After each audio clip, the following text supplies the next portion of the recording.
Questa settimana siamo a Arco Polesine, una città importante dal punto di vista storico, con un grande fermento, tante persone che si danno da fare per creare interesse a questa città, tante persone che durante il Palio di Arquata in particolare, ma per tante feste che vengono fatte, vengono a visitare questa cittadina molto vicina a Rovigo, che ha questa importante valenza storica. Andiamo. Con Enrico Serafin, sindaco di Arco Polesine. Una cittadina importante anche dal punto di vista storico, abbiamo scoperto associazioni importanti che cercano di valorizzare anche questa valenza, e quindi la prima domanda: come sono i cittadini di Arquà? Allora, tanto grazie per questa intervista e grazie alla Voce per questo interessante lavoro che state facendo con tutti i comuni del Polesine. E così abbiamo la possibilità di far scoprire un po' a tutti i cittadini e ai polesani, insomma, le varie realtà. E anche noi a conoscerla. E anche voi a conoscerla. Allora, i cittadini, la domanda è come sono i cittadini di Arquà? Allora, i cittadini di Arquà sono molto identitari, secondo me, nel senso che noi come paese abbiamo il castello, e il castello identifica molto il nostro comune. Di conseguenza, chi abita a Arquà, chi è nato a Arquà o chi viene a abitarci, sente questa forte identità. Quindi questo è un bene, perché aiuta anche l'amministrazione comunale a tenere sotto controllo il territorio, e quando c'è qualcosa da segnalare sono sempre attivi e quindi ci tengono sempre in allerta, e quindi è un grosso aiuto per l'amministrazione avere tanti occhi sul territorio. Qua è ancora un paese di quelli sopravvissuti. Sì, nel senso che c'è ancora un po' di gente che si ritrova in piazza, fanno un sacco di eventi, il castello cercano di mantenerlo ancora attivo, quindi sono bravi quelli che sono rimasti ancora della vecchia guardia. Sono resilienti, dici? Gli abitanti cordiali, ci si conosce tutti.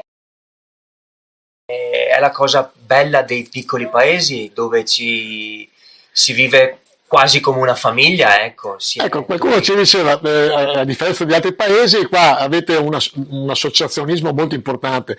Il Palio di Arquata, gli sbandieratori, ci credete molto a tenere vivo questo paese, o sbaglio? Esattamente, ci teniamo molto, abbiamo tante associazioni, e il comune stesso con le associazioni, ecco, si cerca di fare il più possibile e di tenere appunto vivo il paese. Ecco, abbiamo parlato della valenza storica, sappiamo delle tante attività che fate anche per ricordare queste cose. Questo cosa ha implicato secondo lei nell'animo dell'arquatese? Allora, diciamo che la storia di Arquà con il vecchio Maggio arquatese aveva portato già lustri alla nostra comunità, insomma, perché era una festa importante, perché era a livello provinciale. Dopo ovviamente le cose nel tempo cambiano anche il modo di vivere le feste, cambia anche il modo di intendere il volontariato. Adesso siamo insomma nel 2026 e a differenza insomma di quegli anni abbiamo un numero di associazioni molto elevato, perché abbiamo quasi 25-26 associazioni nel nostro territorio che si occupano delle più disparate attività, e quindi questa è proprio un'energia per la nostra comunità. La storia cosa ci porta? Ci porta al fatto di avere appunto questo castello, e quindi ha portato ha iniziato addirittura col Maggio arquatese ad avere una importante rievocazione storica, che è appunto il Palio degli Occhi, e che l'anno scorso siamo riusciti anche a portarlo in Regione Veneto, siamo andati a fare un'intervista in Regione Veneto a presentarla. E quindi insomma questa è ormai diventata non un appuntamento a livello provinciale, ma anche ormai a livello regionale. Si sviluppa ormai già da 2 o 3 anni sui 4 giorni, ed è una delle rievocazioni storiche più importanti del paese. Quindi insomma ecco, anche questo è un fatto identitario, perché comunque il Palio comporta anche la partecipazione dei contradaiolici, quindi dei cittadini di Arquà, che sono divisi in 4 contrade e quindi partecipano al Palio, quindi il Palio viene sentito proprio dalla cittadinanza. Arquà è un paese che vive di associazioni per tradizione, volontariato e passione. Tra le esperienze più rappresentative spicca senza dubbio l'ente Palio di Arquata, che da oltre 30 anni anima la vita del paese.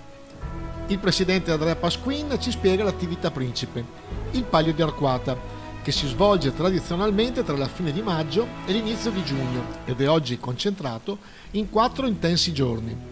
4 le contrade protagoniste: Retinari, Lanaroi, Scoari e Zestari, che si sfidano nella caratteristica corsa degli occhi, affiancata da spettacoli medievali, sbandieratori, gruppi storici, fuochi piromusicali e dalla suggestiva cena medievale nel castello.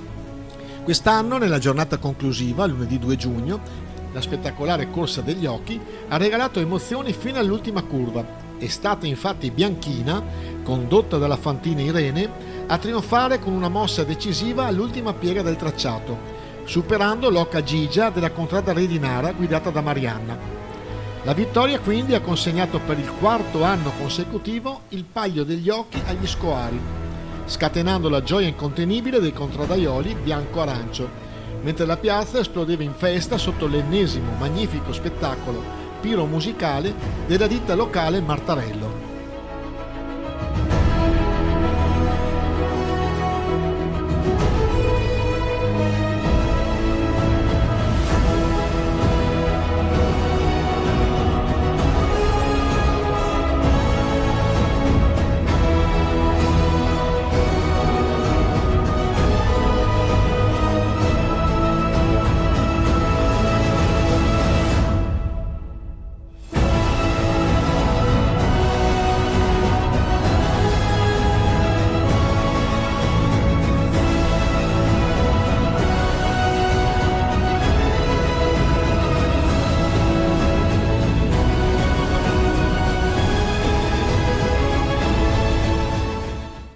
Ecco, voi avete la fortuna rispetto ad altri paesi di avere una grossa arteria importante che è la statale 16, la superstrada vicino, 2 autostrade abbastanza. Questo che valore aggiunto ha dato allo sviluppo del paese, se lo ha dato?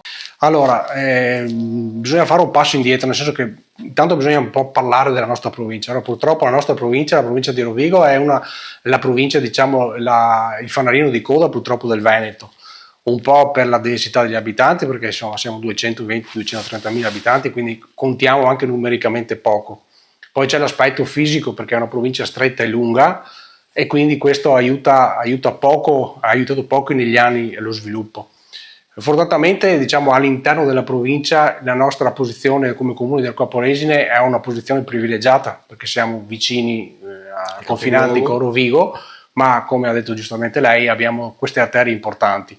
20 anni fa, proprio in virtù di questo, era nata la macroarea a cavallo fra Arquà e Villamarzana. Dopo, per varie vicissitudini, fra cui il fallimento, insomma, della società che la gestiva, esatto, ha avuto un blocco. Nel 2024 siamo riusciti, grazie a Confindustria, al dottor Barbini in particolare, a ripartire, e stiamo completando i lavori. Su Arquà sono completamente finiti, c'è qualche piccolo lavoro elettrico da fare. Su Villamarzana hanno qualche scavo ancora da completare, dopodiché la macroarea sarà completata.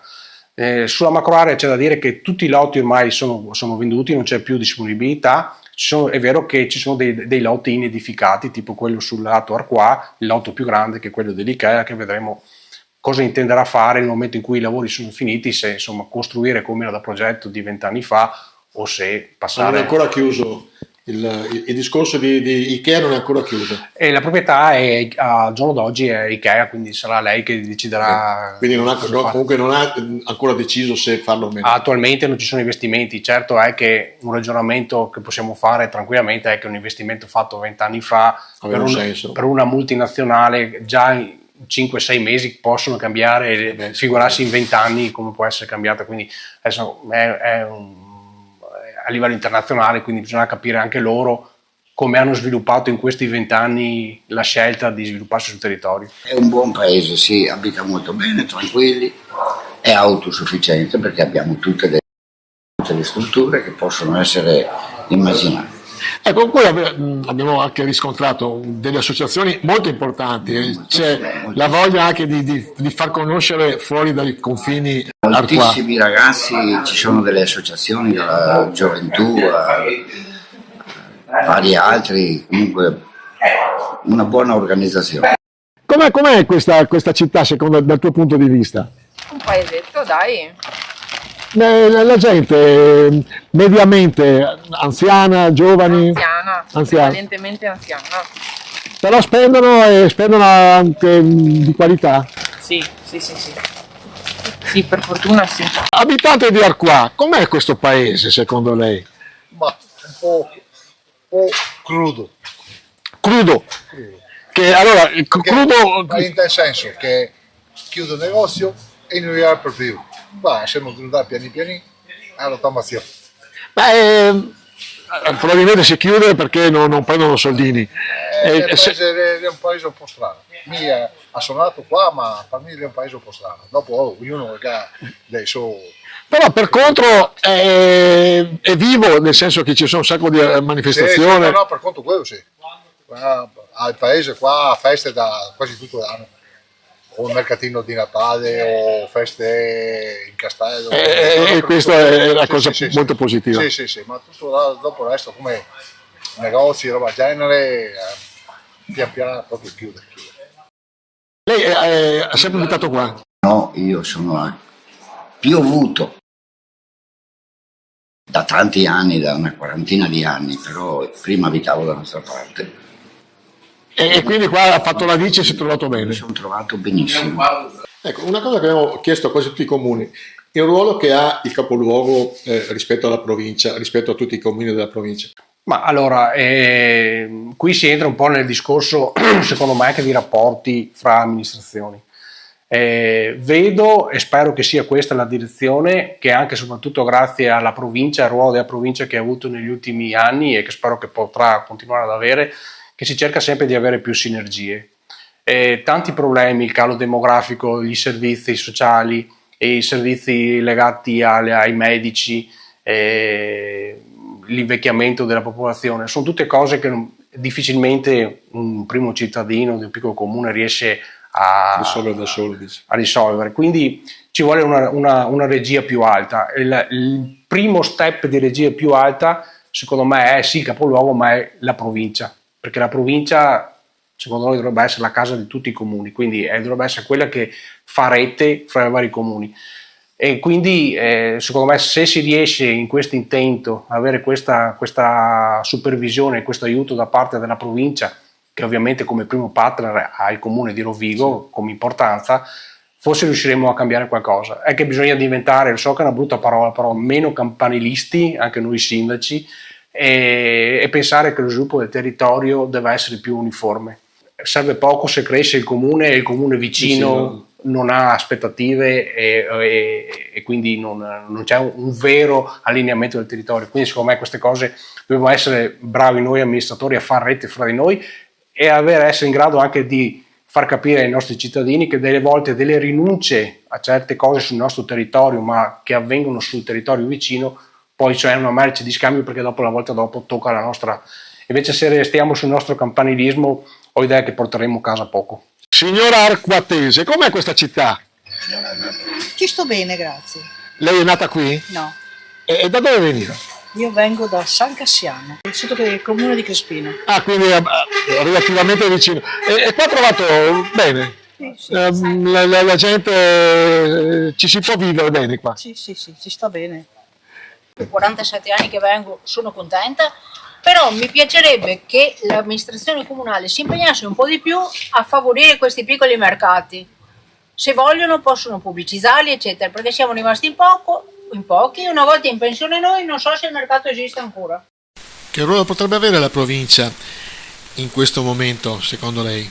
La provincia, c'è stata la riforma ancora voluta e fatta, attuata a metà anni fa, e purtroppo quello ha creato un ibrido che ha fatto sì che la provincia in questi anni fossero poco operativa, forse. Poco operativa, esatto.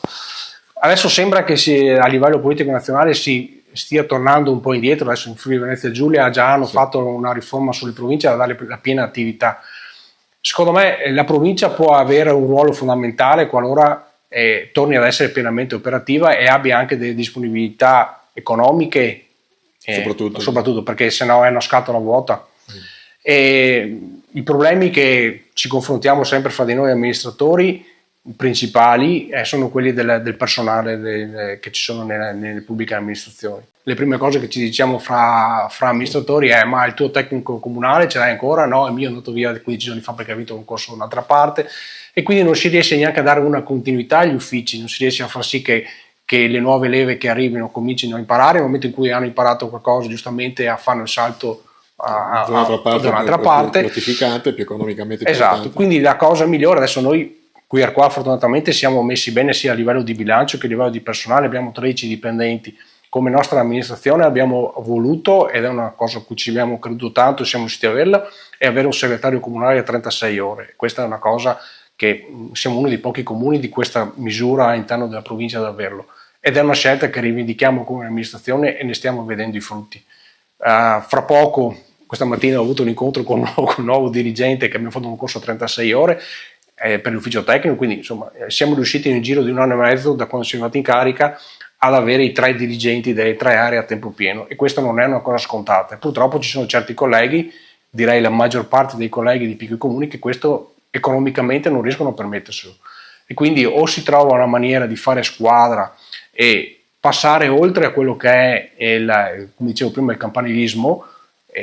Questo non vuol dire cancellare l'identità, perché sappiamo che tutti i comuni hanno una forte identità, ognuno vuole mantenere il suo nome, però se non si arriva a mettere insieme quello che è le forze, e quindi anche a mettere insieme i servizi di un certo numero di comuni, di arrivare a almeno 10.000 persone, in modo che ci sia una specializzazione all'interno, quindi l'ottimo sarebbe quello di riuscire a mettersi insieme un certo numero di comuni e cominciare a provare a fare a mettere insieme dei servizi, e questo vuol dire che ogni comune comunque resta con la sua identità, però secondo me si riuscirebbe a offrire un servizio molto migliore ai cittadini e anche più veloce. Un'altra associazione eccellente di Arquà Polesine sono i musici e sbandieratori arquatesi. Abbiamo raggiunto al telefono il presidente Diego Fenza, che ci illustra il sodalizio. Sbandieratori d'Arquà siamo un'associazione che ormai va verso i 40 anni di storia, quindi è un'associazione molto, molto longeva, e facciamo esibizioni in varie città storiche o altre dove ci sono manifestazioni particolari, insomma dove siamo invitati. È una delle nostre attività, e poi la nostra attività principale è anche quella del partecipare a tornei di carattere regionale e nazionale, perché esiste una federazione italiana sbandieratori dove noi siamo affiliati, che organizza proprio di veri e propri campionati a livello regionale e nazionale, dove partecipiamo e lo partecipiamo in 2 modalità, perché abbiamo il settore giovanile e il settore dei più grandi, ecco.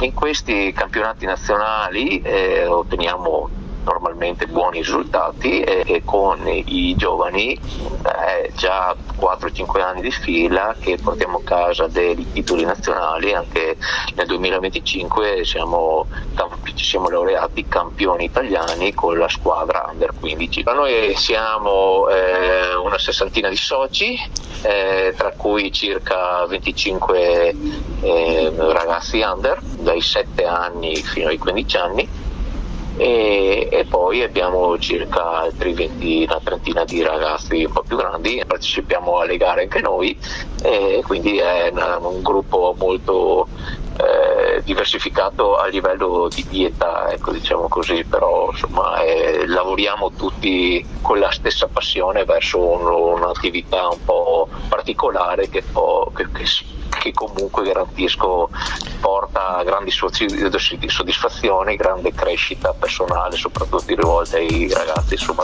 più giovani.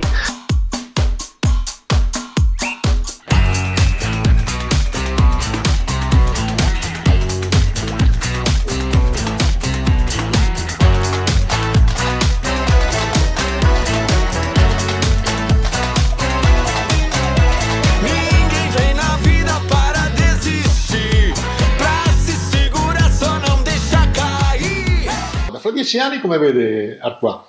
Allora, la mia lista, di cui ringrazio sempre chi vi ha aderito, perché la nostra lista, che si chiama poi Progetto Arquà, quindi questo mi riaggancio ai fatti dei 10 anni, è una lista che è formata per la quasi totalità da gente che si occupa di volontariato, più abbiamo detto, insomma, del grande numero di associazioni che ci sono, quindi tutta gente che vive il paese e che lo anima. Quindi abbiamo creato questo gruppo proprio fatto da persone che hanno le mani nel paese e partecipano alla vita del paese. e l'abbiamo chiamato la nostra lista Progetto Arquà, proprio perché ci siamo dati un progetto decennale dove vogliamo sviluppare. Questo non vuol dire che mi sto candidando per i prossimi 5 anni, cioè vorremmo che quello che viene messo in campo potesse proseguire per almeno 10 anni, perché è il tempo per cui le opere vengono fatte e si vedono i primi cambiamenti. Ecco, questo. E quindi come lo vedo? Io lo vedo come l'abbiamo pensato con il nostro gruppo, quindi quello che abbiamo bisogno qui qua è tanto di mantenere i servizi che abbiamo, che fortunatamente è un paese che è abbastanza servito, quindi il scopo è integrare quello che può mancare, ma assolutamente di non perdere quello che abbiamo, che è sopra la media degli altri paesi come servizi, sia soprattutto anche per il punto di vista logistico, perché insomma siamo vicini a tanti servizi che se anche il nostro comune non può dare, comunque per i nostri cittadini spostarsi di 6-7 km è diverso che essere in Basso Polesine o in Alto Polesine. E quindi io sono sicuro che le basi che stiamo gettando in questo quinquennio saranno portate a termine, spero da noi o da chi ci sarà, insomma, perché sono tutti progetti fisici e di collettività che sono portati allo sviluppo del nostro paese. Purtroppo a livello nazionale gli italiani stanno calando, quindi il calo demografico è a livello nazionale, quindi qui noi ne risentiamo in maniera particolare, e sono convinto però che la fortuna della posizione di Arquà sia una cosa che possa permettere a chi ha intenzione di avvicinarsi più ai servizi a essere un posto dove si può trovare lavoro e si può vivere bene e avere insomma i servizi che una famiglia cerca, perché alla fine quando uno va a cercare una nuova casa, un nuovo paese, quello che cerca è di avere le scuole, e qui a qua fortunatamente abbiamo tutto il ciclo, tranne ovviamente superiori che sono a Rovigo, abbiamo i servizi, quindi quello che noi andremo sicuramente a spingere nei prossimi anni, che fa parte anche del nostro programma, è il collegamento che parlavamo prima di Rovigo con i servizi, di aumentare il più possibile il collegamento, in modo che quello che non è possibile sviluppare all'interno del paese, perché non tutto si può fare dappertutto, però dare la possibilità ai cittadini con trasporto pubblico e con tutto quello che può andare incontro alle loro esigenze, di portarli il più vicino possibile, in più velocità alle loro esigenze, insomma. Quindi questo è il progetto. Ecco. Grazie Sindaco. Grazie a voi. Puntata finita, complimenti, abbiamo detto all'inizio e lo diciamo anche alla fine, a tutte le associazioni, a questi grandi volontari che cercano di tenere viva la tradizione, di creare interesse per queste piccole cittadine, e da Leandro Maggi come sempre è un piacere stare con voi. Ciao ciao.